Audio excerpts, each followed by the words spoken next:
আসসালামু আলাইকুম। আমি ডক্টর মামুনুর রশিদ। আজকে আলোচনা করব শীতকালে পোষা প্রাণীর যত্ন বিষয় নিয়ে।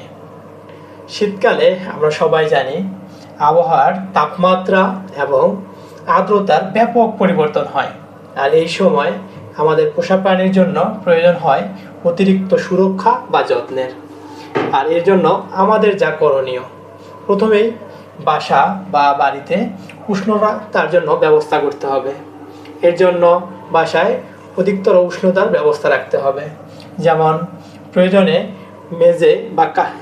মেঝেতে কার্পেট দেওয়া যেতে পারে। যদি কার্পেট দেওয়া সম্ভব না হয় তাহলে কিছুটা জায়গা কম্বল বিছিয়ে দেওয়া যেতে পারে বা তোয়ালে বিছিয়ে দেওয়া যেতে পারে, যাতে করে বিড়াল সরাসরি ঠান্ডায় সংস্পর্শে না আসে।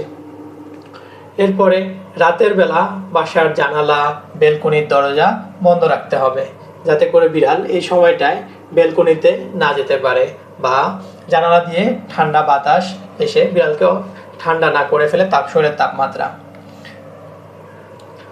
এরপরে শীতকালে আরেকটা বিষয় আমরা লক্ষণীয়, সেটা হলো গোসল করানো। আমরা অনেকেই মনে করি যে শীতকালে বিড়ালের শরীর ময়লা হলে গোসল করাইতে হবে। আসলে শীতকালে যতটা সম্ভব গোসল না করানো উত্তম। আর যদি একান্ত প্রয়োজনীয় হয় গোসল করানোর জন্য, তবে ড্রাই বাথ করানো যেতে পারে। এর জন্য বাজারে বিভিন্ন কোম্পানির ড্রাই শ্যাম্পু পাওয়া যায়, যেটা দিয়ে আপনি আপনার বিড়ালকে বা আপনার পোষা প্রাণীকে চাইলেই ড্রাই বাথ করাতে পারেন। এরপরে খাবারের বিষয়টা আমরা জানি, এই সময়টাতে বিড়ালের শরীরের তাপমাত্রা মেনটেন করা খুবই জরুরি। আর এর জন্য প্রয়োজনীয় পুষ্টিকর খাবার সরবরাহ করতে হবে, যাতে করে বিড়ালের শরীরে নির্দিষ্ট তাপমাত্রা বজায় থাকে এবং সে নিজেকে নিজে উষ্ণ রাখতে পারে। বিড়ালের পানি খাওয়ার বিষয়টি সবচাইতে জরুরি, কেননা শীতকালে আমরা জানি যে বিড়াল পানি খেতে একটু কম চায়, বা আমাদের অনেকের বিড়াল বা পোষা প্রাণী পানি একটু কম খায়। এই জন্য আমাদের যেটা করতে হবে, নিয়মিত সময় করে বারবার কুসুম গরম পানি ব্যবস্থা করতে হবে বিড়ালের জন্য বা পোষা প্রাণীর জন্য।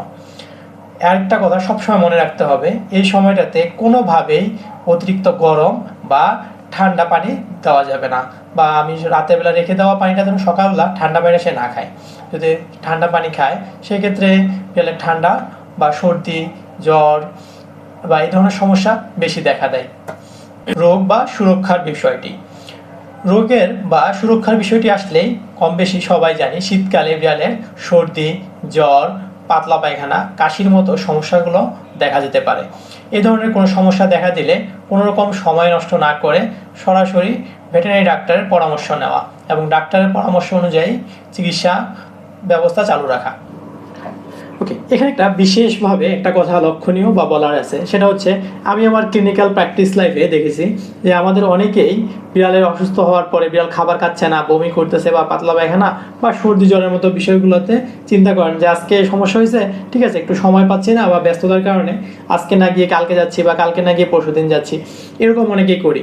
যার ফলে আমরা এই যে অল্প একটু আমাদের অবহেলা বা আমাদের সময়ের স্বল্পতার জন্য আমাদের বিড়ালটির বা পোষা প্রাণীটির জীবন ঝুঁকির মধ্যে পড়ে, যার ফলে তখন চিকিৎসায় সে রেসপন্স করে না, এরকম কম ঘটনাও ঘটে। তবে এই ক্ষেত্রে একটি লক্ষণীয় বিষয় হচ্ছে, আপনার বিড়ালটির অসুস্থতার কোনো রকম লক্ষণ প্রকাশ পেলে 8 থেকে 10 ঘন্টার ভিতরে আপনি যদি ডাক্তারের শরণাপন্ন হন এবং তার পরামর্শ মোতাবেক চিকিৎসা ব্যবস্থা চালু করেন, সেক্ষেত্রে আপনার বিড়ালটি সুস্থ হওয়ার সম্ভাবনা সবচাইতে বেশি থাকে। তবে মনে রাখতে হবে, আপনি যত বেশি সময় নষ্ট করবেন বা চিকিৎসা নিতে যত বেশি সময় পার করে দিবেন, তত বেশি আপনার বিড়ালটি সুস্থ হওয়ার সম্ভাবনা কমে যাবে। তাই বিড়াল অসুস্থ হলে বা পোষা কোনো প্রাণী অসুস্থ হলে যত দ্রুত সম্ভব আপনি আপনার নিকটবর্তী ডাক্তারের শরণাপন্ন হবেন। এরপরে বিড়ালের টিকা বা কৃমিনাশকের বিষয়টি। বিড়ালের ক্ষেত্রে টিকার বিষয়টি আমরা অনেকেই শীতকালে আসলে আমাদের মনে পড়ে বিড়ালের ভ্যাকসিনের কথা বা টিকাদানের কথা। তবে বিড়াল বা পোষা প্রাণীর ক্ষেত্রে আপনাকে নিয়মিত টিকাদান করতে হবে। এটার জন্য কোনো সিজন নেই, কোনো মাস বা কোনো সময়কাল নেই। আপনার যখনই আপনার বিড়াল বা আপনার পোষা প্রাণীর টিকাদানের সময় হবে তখনই আপনাকে টিকা দিতে হবে। আরেকটা বিষয় কৃমিনাশক। শীতকালে বিড়ালের রোগ আরেকটা জিনিস লক্ষণীয়, অনেকেই মনে করি বিড়ালকে 3 মাসের নিচে টিকা দেওয়া যাবে না বা 6 মাসের নিচে টিকা দেওয়া যাবে না, যেটা আমরা আমাদের ক্লিনিক্যাল লাইফে ম্যাক্সিমাম সময় ফেস করি। তো আসলে এখানে একটা মেসেজ আপনাদেরকে দিতে যাচ্ছি, বিড়ালকে 6 থেকে 8 সপ্তাহ বয়সেই প্রয়োজনীয় টিকা দেওয়া শুরু করা যেতে পারে। তাই বিড়ালের রোগ প্রতিরোধ ক্ষমতার জন্য টিকার কোনো বিকল্প নাই বা ভ্যাকসিনেশনের কোনো বিকল্প নাই। আর কৃমিনাশকের বিষয়টা, বিড়ালের শীতকালে রোগ প্রতিরোধ ক্ষমতা তুলনামূলক কম থাকে আবহাওয়া বা পরিবেশগত কারণে, আর তাই এই সময়টাতে বিড়ালের কৃমিনাশকটা নিয়মিত করা প্রয়োজন। এরপরে বিড়ালকে বাইরে যাওয়া নিয়ন্ত্রণ করা। আপনার বিড়াল বা পোষা প্রাণীকে শীতকালীন এই সময়টাতে যতটা সম্ভব বাইরে যাওয়া বা বাইরের পরিবেশ থেকে আলাদা রাখার চেষ্টা করা, কারণ বাইরের তাপমাত্রা এবং আর্দ্রতা প্রতি মুহূর্তেই পরিবর্তন হয় এই সময়টা, যা একটা পোষা প্রাণীর জন্য বিপজ্জনক হতে পারে। বয়স্ক বা বাচ্চা বিড়ালের সুরক্ষার জন্য অতিরিক্ত ব্যবস্থা নিতে হবে, কেননা বাচ্চা এবং বয়স্ক বিড়ালের এই সময়টা অতিরিক্ত সুরক্ষার ব্যবস্থা করতে হবে, কারণ তাপমাত্রা এবং আর্দ্রতার সাথে বাচ্চা এবং বয়স্ক বিড়ালের অধিকতর সংবেদনশীল হয়ে থাকে, যার ফলে তারা অনেক বেশি রোগাক্রান্ত বা রোগের আক্রান্তের ঝুঁকিতে পড়তে পারে। এজন্য এদের ক্ষেত্রে অতিরিক্ত সুরক্ষার ব্যবস্থা করতে হবে। আর আরেকটা বিষয় হচ্ছে, আমরা অনেকে এই সময়টাতে বাসায় আগুন বা হিটারের ব্যবস্থা করি।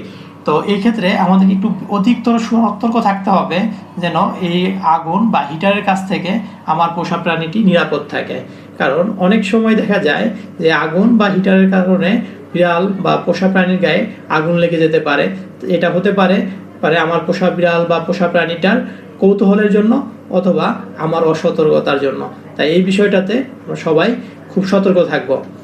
আজকের মতো এই পর্যন্তই। ধন্যবাদ সবাইকে আমাদের সাথে থাকার জন্য। আসসালামু আলাইকুম।